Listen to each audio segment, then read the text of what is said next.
வணக்கம். நான் சமுத்திரகனி பேசுகிறேன். நேச்சுரோபதி டே, 8வது இயற்கை மருத்துவ நாள். இயற்கை மருத்துவர்களுக்கும் இயற்கை மருத்துவத்தை ஆதரிப்போருக்கும் என்னுடைய மனமார்ந்த வாழ்த்துக்கள்.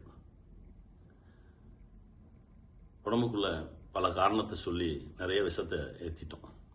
அதெல்லாம் வெளியே எடுக்கணும் அப்படின்னா இயற்கை மருத்துவத்தால் மட்டும்தான் முடியும்.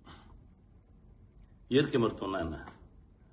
இந்த பிரபஞ்சத்தோடு தொடர்பில் இருப்பது. அப்படின்னா வாய்ப்பு கிடைக்கும் போதெல்லாம் வெறுங்காலில் நடக்கிறது, வெயில் அடித்தா கொஞ்சம் காய்கிறது, மழை பெஞ்சா கொஞ்சம் நனைகிறது, பனியில் கொஞ்சம் நிற்கிறது, ரொம்ப முக்கியமாக பசிச்சா சாப்பிட்றது. இவ்வளவுதான். இந்த பிரபஞ்சத்தோடு தொடர்பில் இருப்பவர்களை மட்டுமே இந்த பிரபஞ்சம் காக்கும்.